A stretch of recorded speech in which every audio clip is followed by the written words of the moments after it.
Well, good afternoon from a very sunny Monza, the temple of speed here in Italy, just on the fringes of Le Mans and in the centre of beautiful Royal Park. It is the classic Monza format, 5.8 kilometres through wonderful parkland. A great place to come racing, a first for the Porsche Carrera Cup GP, and who could be better for a first visit to sit alongside me, Graham Goodwin, than the man who knows everything about this championship, Tim Harvey. Thank you, Graham. Yeah, delighted to be here. It's a great atmosphere amongst the Porsche paddock. They've traditionally had this sort of away-from-home race. Last year, of course, they went to Le Mans and had a live race on the morning of the Le Mans 24-hour race, and that was proved to be an epic race with the French and the British Carrera Cups combined. This weekend, it's just the British Carrera Cup cars here. And prior to that, of course, they went to Spa and supported the WEC round there and the British round of the WEC the year before at Silverstone. Yeah, they've been a familiar partner to the WEC, and it's great to see them here with the LMS. I know a lot of the LMS teams, the Michelin Le Mans Cup teams in the paddock here, been taking a good look. Beautifully presented grid, 22 cars here, but we've got a late change to race format here, Tim. Yes, there have been some slight issues with tyre pressures. Obviously, the very long straights here. It's traditionally hard on tyres. These are not endurance racing tyres. These are sprint racing Michelins. Exactly the same specification as used in the International Super Cup. And so due to high tyre temperatures, they wanted to give the cars 2 green flag laps prior to the race start instead of the one traditional one, to give them more pressure build up in the tyre. So in order to reflect that, they've taken 2 minutes off the race distance. So this first race will be 2 green flag laps and then 28 minutes. Great stuff. 22 cars, as we said, and good to see Dan Harper making it to the top of the list in qualifying. He's had some rough luck in the opening 4 races this season. Hasn't really had the end results that his pace has indicated that's available to him, but pretty close stuff, Tim. Absolutely incredible performance by Dan. He's the new Porsche scholar on the 2-year scholarship program that was previously held by Charlie Eastwood, who's of course a WEC runner now. But Dan actually took that scholarship aged just 16. He's now 17, but nevertheless, to come into this field and put it on pole in front of some very, very experienced drivers was a hugely impressive feat. He's never been here. If you consider that Tio Elinas, that Dino Zamparelli raced here in GP3, Will Bratt was a European Formula 3000 race winner here back in 2009. James Kay actually has slightly less experience, but he raced Honda touring cars here. So for Dan to put that on the front row on pole was a brilliant achievement in qualifying this morning. You can see the blue skies, some clouds off into the distance, maybe some threats of a bit of weather perhaps tomorrow, but doesn't look to be any risk today. We have had some pretty biblical rain over the last couple of days on and off around the track here in Monza, but I think we're going to get a full dry 28-minute race. It's hot and humid out there. The drivers have been sort of stocking up on their fluids because these are quite physical cars to drive, and even though you've got a little bit of relaxation on the straight, if you can call doing 176 miles an hour relaxing, they still need to be fairly fit to maintain their concentration in the heat. Grid is being cleared before the cars get away for those 2 green flag laps. Tell us a little bit about the Carrera Cup cars for this season, Tim. It is the family behind the Porsche Carrera Cup one-make racers, the most successful one-make racer if you like, in GT, the tin top side in the world. Yeah, it's the fastest single mark GT championship, and you know, these cars are absolutely brilliant machines. They're purpose-built Cup racing cars. They're not converted road cars. They're exactly the same specification as race in Super Cup and in other national Carrera Cups. This is actually a slightly new car for this year. It's the Gen 2 version of the 991 Cup racing car. So it's a 4-litre engine. It's 485 horsepower. It's a paddle shift, but there is no ABS, no traction control. It's seat-of-the-pants style, old-fashioned racing. It really is. This is the car that every other manufacturer in world motorsport looks to and thinks, how, year after year, worldwide, do Porsche do it? A profit centre for the company in motorsport. Now think about that for a moment. Yeah, I mean, it's it's got this long-lasting appeal. Everybody loves 911s, and it's what Porsche do best. You know, this is not on the same level as an RSR that you're seeing in ELMS. This is a traditional rear-engine car, not the mid-engine special that you see. But you know, these are all built to a price that's affordable for everybody. I mean, in actual fact, if you look at the qualifying time, the best qualifying time that Dan Harper did was 1 minute 50.6, only a couple of seconds away from a full factory LMS car around here. Astounding. It's been a great day, by the way, for Porsche here at Monza. We've had the qualifying before this race gets underway for both European Le Mans Series and the Michelin Le Mans Cup, and Porsche, and for that matter ED Motors, setting pole for both of those races. So yeah, we can guarantee a Porsche is going to win here, but let's take a look through the grid. Yeah, on pole it's Dan Harper, time of 1 minute 50.6. Next to him on the stagger grid, Lewis Plato.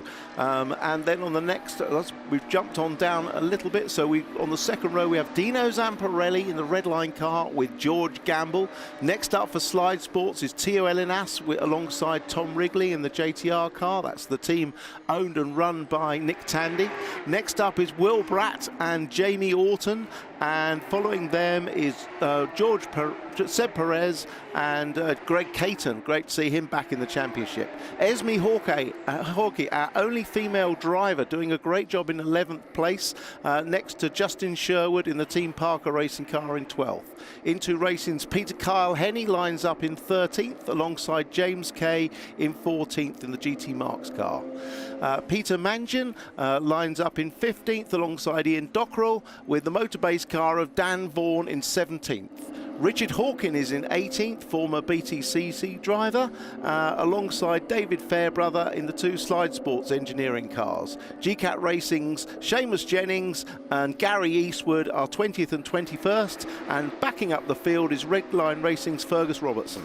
And don't forget, of course, the class battles here, and one of the very best as the cars come round to complete their first green flag lap is in the AM class. The two Peters, Carl Henney and Mangian, are just absolutely tied together through this season. It may well be 4 different winners in the AM class, but boy, those two boys are going at it. Yeah, this is one of the features of this, the 3 classes. So the professional class, the Pro-Am class and the purely Am class. And you get great battles, which we'll try and keep you posted with as we go through the race. But there have been some great battles. And even during this weekend, the form books have been changed in all 3 classes throughout the free practice sessions and also the qualifying. So we've had different fastest lap drivers in each session. We had Tio Elinas in free practice 1, we had Dino Zamparelli in free practice 2, we had and then on pole Dan Harper in the Pro-Am cars, we had Jamie Orton and Seb Perez swapping about, and then of course Peter Mangian and Peter Carl Henney in the Am class, who have been locked together all year. One of the beautiful things about a one-make race is the ebb and flow. People watch, people learn, people come forward. Those 4 race winners so far, Tim, we've had Dino Zamparelli in round 1, round 2 went to George Gamble, round 3 to Tio Elinas and Lewis Plato in round 4. So we've got a pole sitter that hasn't won yet this year. No, he hasn't won, and he has never been on a pole. And I was just thinking back to what you were talking about, Porsche's success. We should also mention that Porsche are lined up 1, 2 and 3 for the Nürburgring 24-hour race this weekend. There's a lot of motorsport going on this weekend. Isn't there just? It's the first time I've missed the N24 since 2007, and good luck to everybody there. That is one of the great endurance races of the year. The lights off on the leading car. We are going to be getting underway pretty soon now. Cars coming streaming through with an increasing number of spectators getting interested in what's going on at the track, and on a sunny day, a sunny Saturday, just paying their money and taking their choice. It's something like €10 to actually get into the paddock here. Yeah, cheap, isn't it? It's free, I think, to get into the park today, and they'll be, I'm sure, enjoying the entertainment that the Porsches are going to throw out to us in just a few moments' time. And unusually for a British race fan, you can even bring your dog and walk it around the paddock on a lead. Something you definitely wouldn't see in England. So you've got beautiful women, you've got dogs on leads, and lots of gelato ice cream. It's just like your dream weekend, isn't it? It's pretty special, isn't it?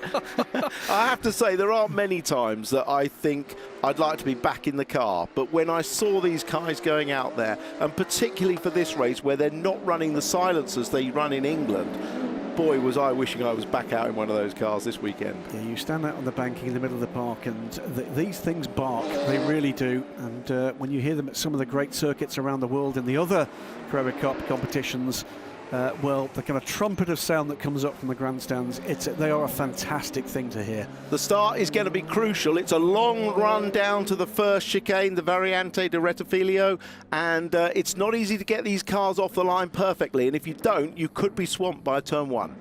JTR front row, who's going to get to the apex first for that critical turn one, turn two combination. Dan Harper will be hoping it's going to be him. It's Lewis Plato, though, going to spoil his starts, his morning, or his afternoon rather, and his day. We're about to find out. Green flag will fly in just a moment with the cars neat and tidy. There goes the green flag. Cars are ready to go.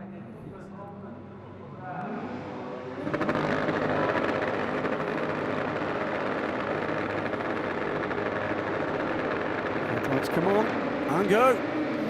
It's a great start, but not for Dan Harper. It's Lewis Plato for the inside line. And streaming across there was That's Dino Zamparelli in the orange car that streaked across. But coming down the inside is Dan Harper. He's going to make it. No, he's not. And it's the team car. It's the two JTR cars that have got together. It's exactly what we feared coming down into the first corner. It looked like Dan Harper was desperately trying to make up for his bad start. Went down the inside of his teammate, or Zamparelli, and crashed into him. Immediately the safety car is scrambled. 4 or 5 cars caught up in that. There was at least 1 or 2, Tim. I don't think we'll be making it. 71 car there. What a shame. Great shame for JTR. That is 3 JTR cars involved in that.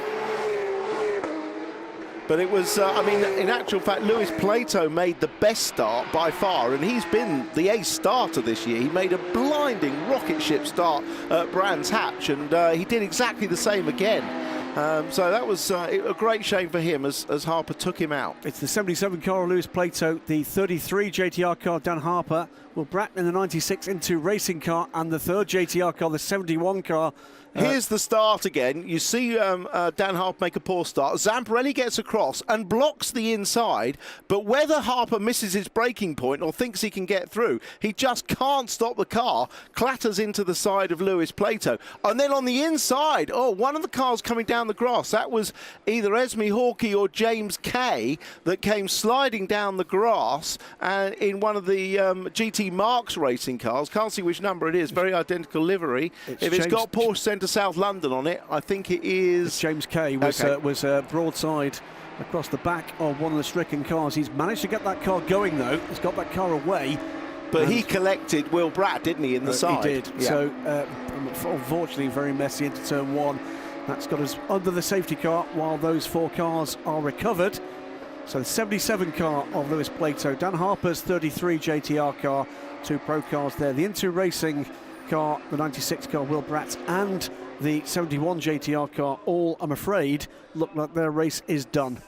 Well, it was always a possibility with 2 young guns starting on the front, both desperate to win.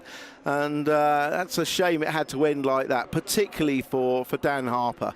But although I say that, Lewis Plato had done nothing wrong actually in the front. But sad to see Dan Harper, the scholar, make that mistake with such consequences. But great for the old boy. Zamparelli knew exactly what he was doing. He jinked out the way to the left when he saw Harper coming out of control down the inside. And, well, he must have had a smile on his face as he saw the 2 cars take each other out. Unless we forget, he now leads the race behind the safety car. So it's Dino Zamparelli from George Gamble and TLM Elinas. Tom Wrigley completes the top 4 in the sole surviving JTR car of the 4 that started the race.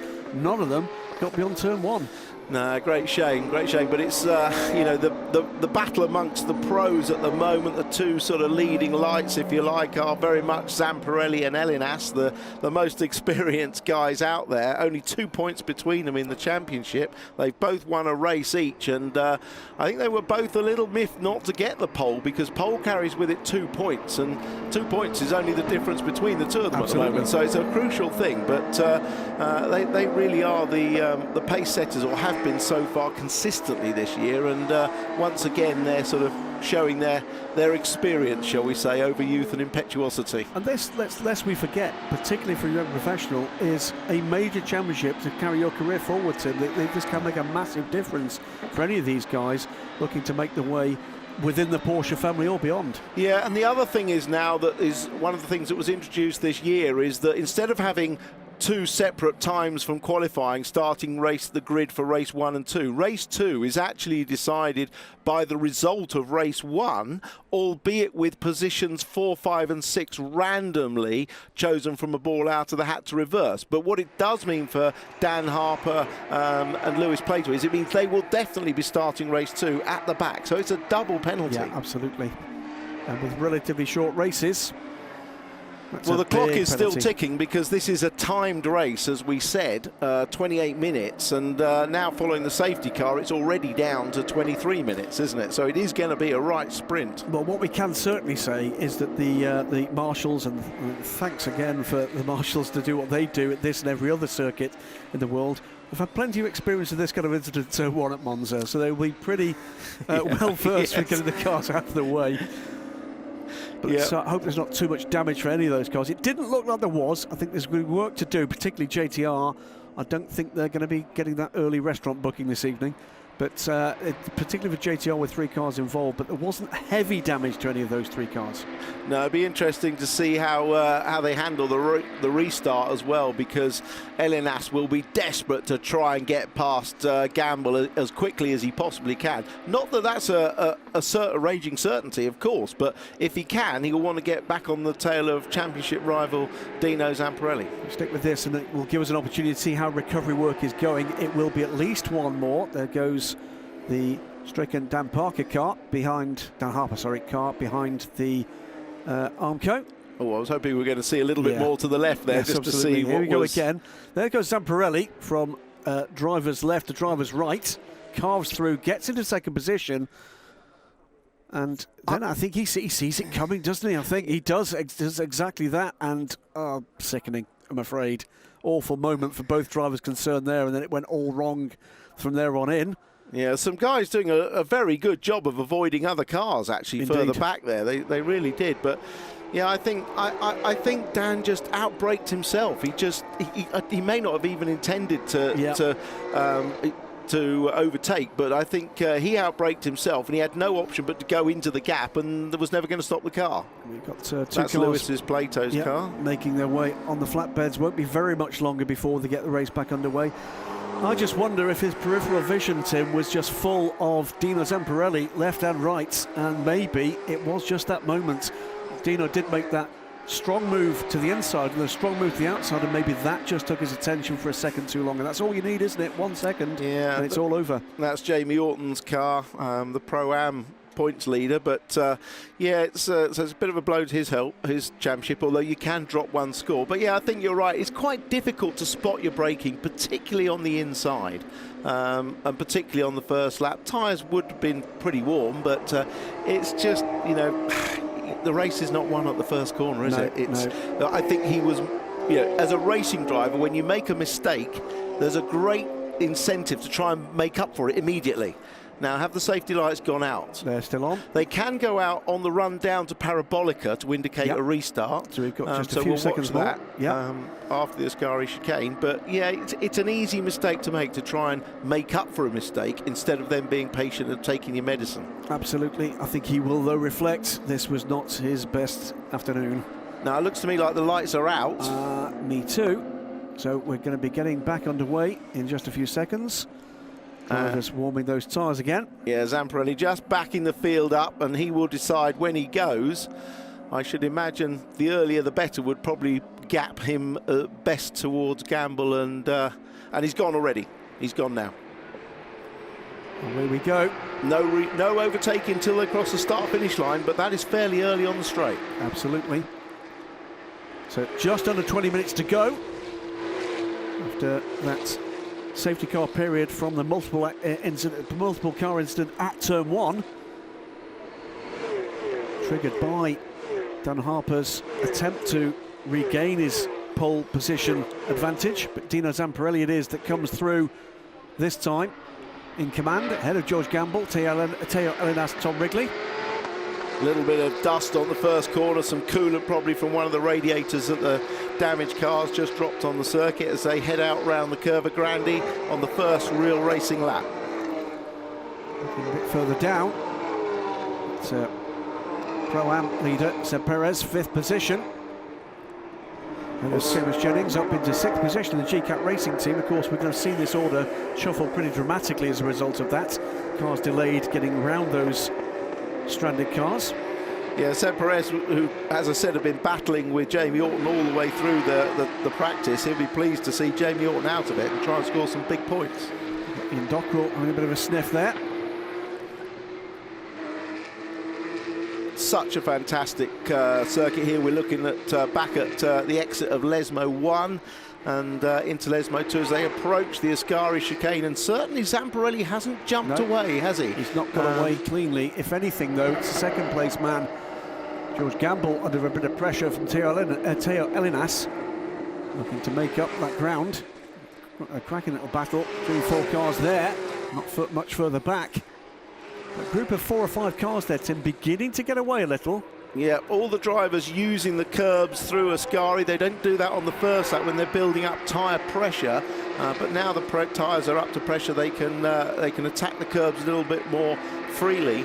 And one of the keys to this sort of racing is how to set the car in terms of camber and tyre pressures. And one of the absolute stalwarts of this is the engineer Frank Funk at Redline, who of course is a Super Cup engineer who's worked with some of the best drivers, but so maybe it looks like he's set the tyre pressures relatively low on Zamparelli's car, expecting a full race distance, and Zamparelli is maybe struggling at the moment against cars that have got slightly more tyre pressure and are quicker at the early stages in the race. A couple of cracking battles up and down the field, in particular there between 2 of the Team Parker racing cars. Peter Mangian trying to get onto terms with his championship rival, a couple of places further up. Well, Peter Carl-Henny managed to pull out an extra second. He found an extra second in qualifying to pick Peter Mangian, but those two are so closely matched, and it's great racing in the class. That is the battle for 7th position, 31 out of the 76, and then we get to Peter Carl-Henny. Those 3 separated by under a second. So much a part of Porsche one-make racing. These close midfield battles, as well as the battle for the lead, always worth a watch. Jennings now under real pressure. That's Seamus Jennings, who's a real Porsche stalwart. Not in the fittest, the youngest of ages, but he loves his Porsche racing. Absolutely. And his speed belies his age. He's doing pretty well at the moment. I suspect he's somewhat fitter than I am. Maybe a little older. Interesting, Teo Elinas has not really got on the back of Gamble. Looks to me as if that is the move. That is Peyton going by Seamus Jennings. Yeah, Seamus may have a problem. He's very tight to the inside, isn't he? Whether that's just his line, seems to work though, doesn't it? Wow. He's got back past Greg Cage, and that's Peter Carl-Henny in the very distinctive yellow and black liveried car, getting a lovely drive out Parabolica and down the straight. And he's side by side now into the braking area. Who's the third car coming into the picture? And they're side by side into the first chicane. And it's Seamus Jennings that keeps the lead. That's Dan Vaughan in the black, white and red car. Coming alongside the outside of Peter Carl-Henny. Dan Vaughan in the motor-based car. He's absolutely loving his experience here as well. Isn't this cracking stuff? Yep. Once again, Agent Treachery wins out against youth and enthusiasm. Great stuff. 15 minutes to go, though. Almost halfway. But lots to play for here in the overall and in the classes. Zamparelli, by the way, but a second ahead the lead of the race for Redline Racing than a brake car from George Gamble. Teo Elinas, though, very much in contention for the overall lead. Fastest lap of the race last time around, indeed, went to Zamparelli, a 1:52.246. No points for fastest lap this year. That's another change. And look at the difference now. Now it looks like Zamparelli's got his tyres up. Look how he's stretched away from Gamble. Absolutely. And Gamble is coming under pressure from Teo Elinas and Tom Wrigley. And Elinas will want that second position. Such a tight championship battle. Vaughan moves ahead of Peter Carl-Henny, just coming into the Scari chicane. Zamparelli, meanwhile, ahead, is finding even further pace on this lap, pulling away from that battle behind, because that's becoming a defence rather than attack, isn't it, Tim? It very much is, isn't it? It's going to be, well, it could be a good battle for... We'd like it to be a battle for the lead, really, wouldn't we, as a neutral? But it could just be a big battle for second place. It might happen. But here's another of those battles. Back again, it's almost deja vu for the previous lap here. Yeah, it was Greg Caton taking the tight line that time, wasn't it? He obviously saw what happened, yeah. So the youth and enthusiasm this time was youth and learning, and he's going to get the inside line for turn 1. But he might be done by Dan Vaughan. Is Dan going to go up the inside? No, he waits for a better moment, but he does slip inside Seamus Jennings. Neatly done. Yeah. And Jennings just checks up a bit. He may lose another position here.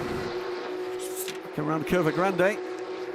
There's a 4-car battle, becomes a 2-car battle and a 3-car battle behind. Because that's Carl-Henny, isn't it? Going up behind.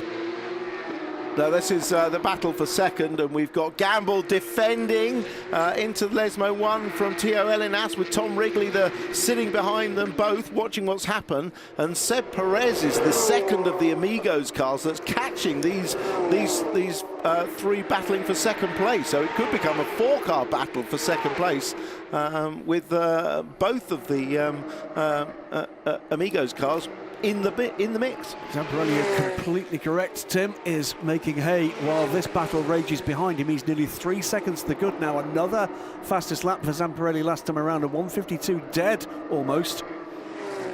But no shortage of entertainment in the midfield here either, and in the classes.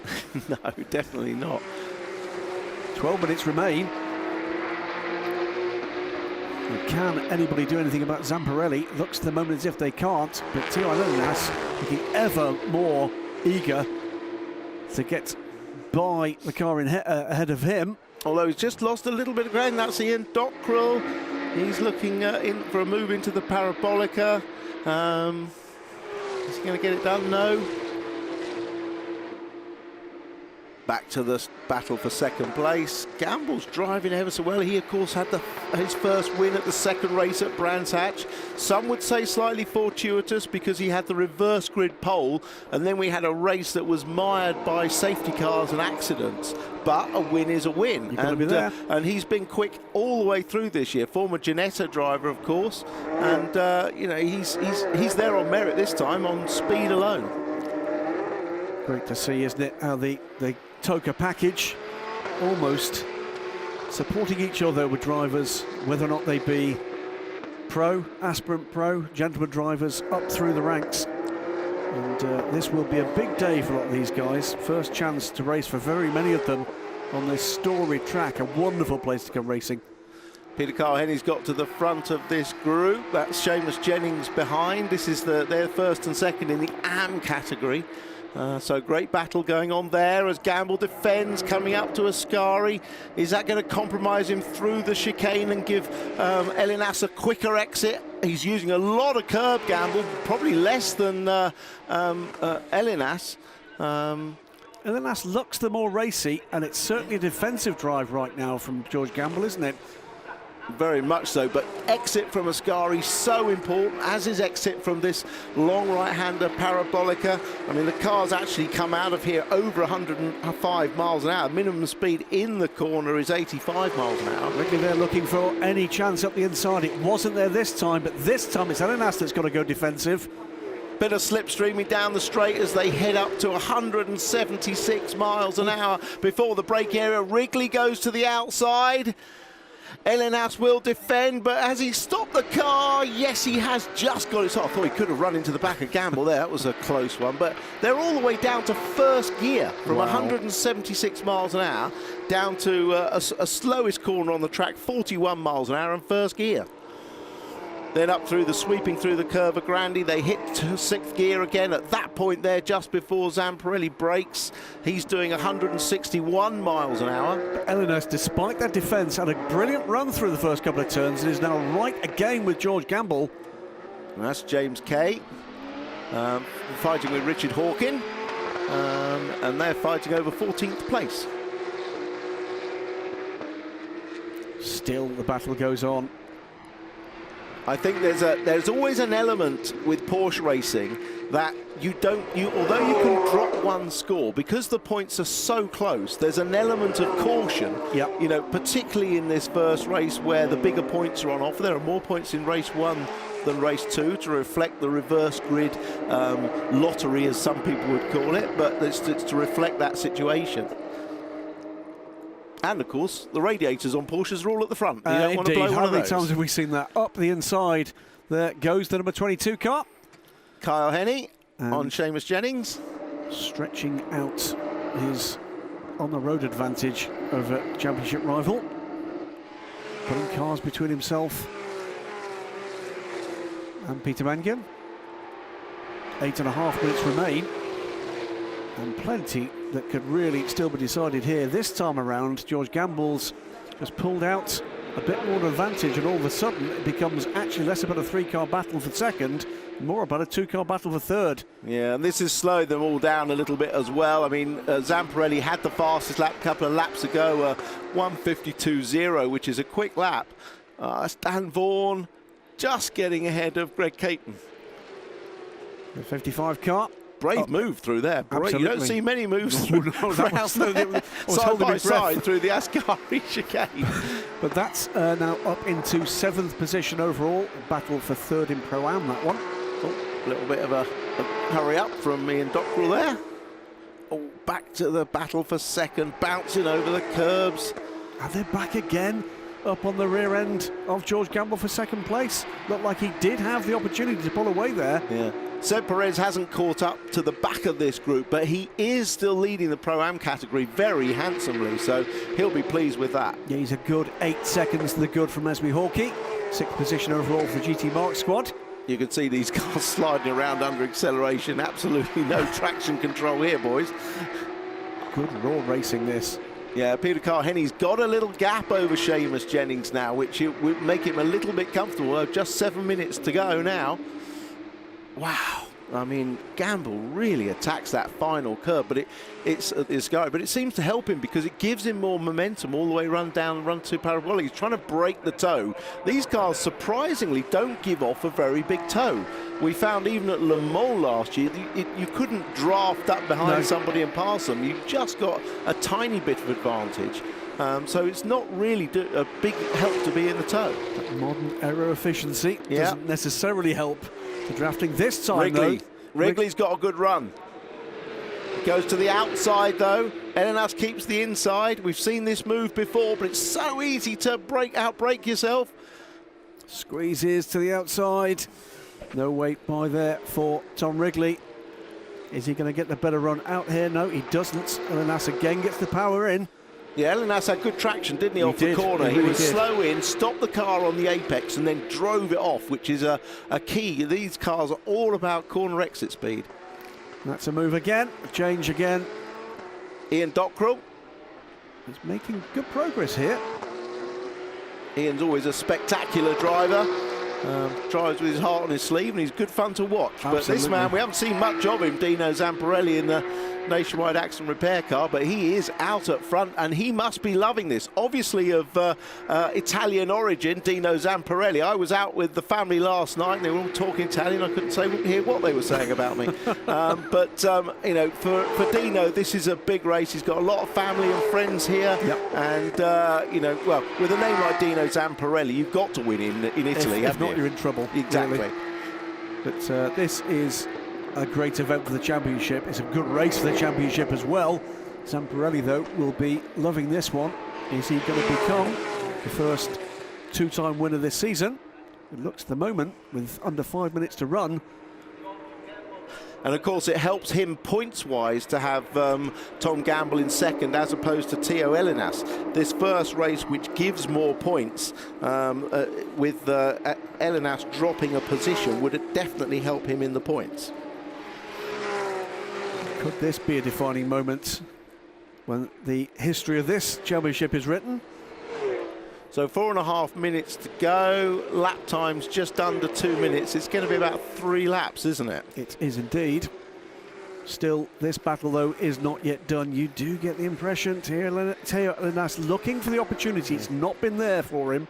Well, Teo's a very patient driver. He's just pushing and pushing George into trying to make a mistake. But George has plenty of experience. And when you get to this sort of stage in the race, particularly if the tyres aren't degenerating, and they probably won't be in this short distance race with the safety car at the start, then it's hard to get past. Absolutely.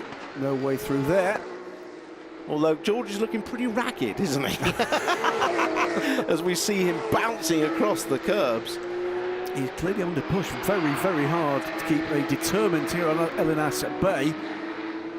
Will that give the opportunity? Will there be a mistake? Will there be a minor error that's just going to give that little bit of a window for Elinas to find the way by? He's closer than he's been for some time now. Is this going to be the opportunity, Tim? Well, it's been hard to pass round the outside, but it does indicate Peter Mangen's gone off.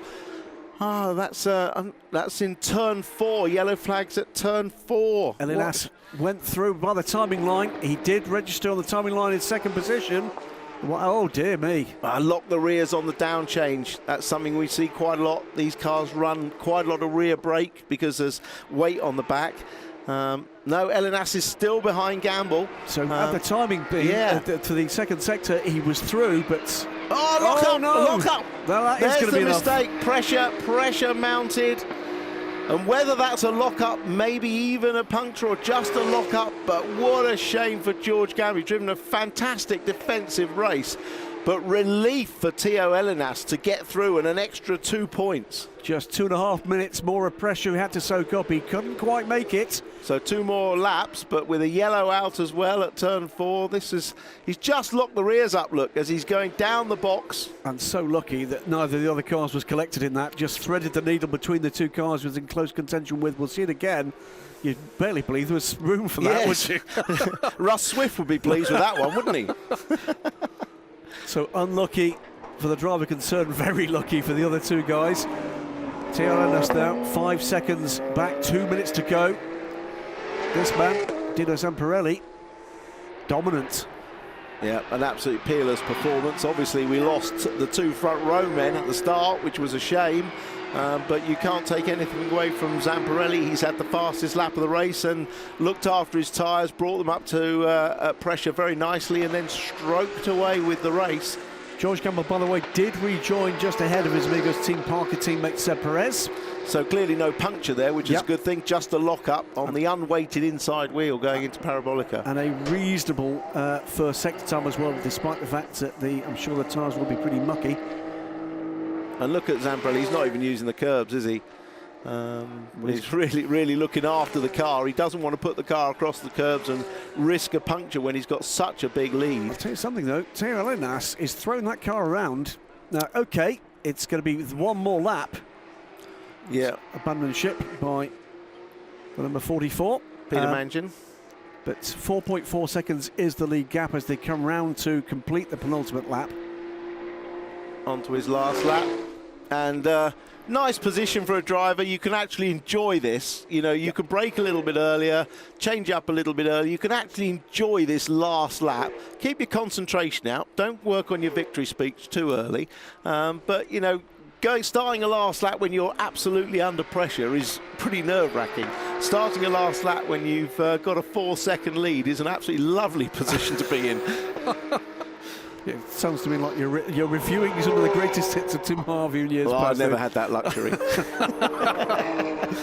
Last lap then for Dino Zamparelli. 4.3 seconds the gap to Teo Elinas at the line last time around. Tom Wrigley a further 2.7 seconds back. So Gamble, after that run wide, out of contention for the podium, the overall podium as a result. And yeah, just bringing up to speed, obviously in the classes, Seb Perez still leads the Pro-Am category from Esme Hawkey, and Peter Kyle Henney leads the amateur class. Absolutely, made his way back up through the field.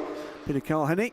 Both of the sort of challengers in in those classes took themselves out, with Peter Mangen we just saw outbraking himself and losing it, and obviously we saw Jamie Orton earlier in the race going out from the Pro-Am category. quiet but very effective race from Esme Hawkey in amongst all this. She's massively impressed this year in the GT Marks car, supported by Porsche South London. She was actually one of the finalists as well for the Porsche Scholarship that was won by Dan Vaughan, but very much proving her mettle in this championship and worthy of being in there. And will be, as they come through, Dino Zamparelli through Careful. the car. Yeah, well done indeed. Great race from Dino Zamparelli through into second position, Teo Elinas, and also crossing the line. Now he's all surviving, I'm afraid, JTR Porsche after the chaos of turn one, Tom Wrigley. Yeah, and Elinas comes up alongside. I'm sure they give each other a little look. There's a little bit of history here because these two took each other out. Well, probably Zamparelli took Elinas out back in GP3 days here, costing Elinas potentially the championship. Well, that was an entertaining 28 minutes of action. It goes quickly, doesn't it? It does rather. It does go quickly, but certainly the happiest man out there will be Zamparelli, increasing his championship lead by another 2 points. So he'll be now 4 points ahead of Teo Elinas. But we now get the crucial reverse grid draw, whereby the winning driver will draw out of a hat ball number 4, 5 or 6 to decide on the reverse grid. Great stuff, entertaining stuff through the field and in each of the classes. You sort of get the impression after a race like that, trouble, by the way, that's on a spin. Has he made it across the line? He might have made it across the line. But that's a spin. Look at the tyre marks on the track. He's spun coming out, and that could be Fraser Robertson, I think. It's the 5 car. Yes, it's Fraser. Yeah. So that's an interesting one. Maybe he had a tyre go. He actually, let's have a look. Yes, tyre went, didn't it? He did. Now he started on a brand new set of tyres because he'd actually flat spotted a set of tyres in qualifying. He was on a brand new set, but that left rear has gone round, and well, he made it across the line and parked it. Nice. Well, you know, that was he styled it out, I think we'll say that was, but that was a moment, wasn't it? I'm sure Russ Swift's been driving in this race. Some of the manoeuvres we've seen. Good stuff. No, what do you think? That is the kind of race that in very many championships you look back at the many swings and roundabouts. That could be the one that look back at and see it went away there, or I grabbed that advantage there. It's still very early in the season. We've got a long, long way to go. But it was certainly an entertaining race. But this was a crucial moment. Turn one, Dan Vaughan taking out Lewis Plato. Plenty of close racing. Threaded the needle. Well, for now, with another race to come tomorrow, with me, Graham Goodwin, and Tim Harvey, that's enough for this afternoon from Monza. We'll be back with you for race 2 tomorrow. Do join us for the round 6 of the Porsche Carrera Cup GB.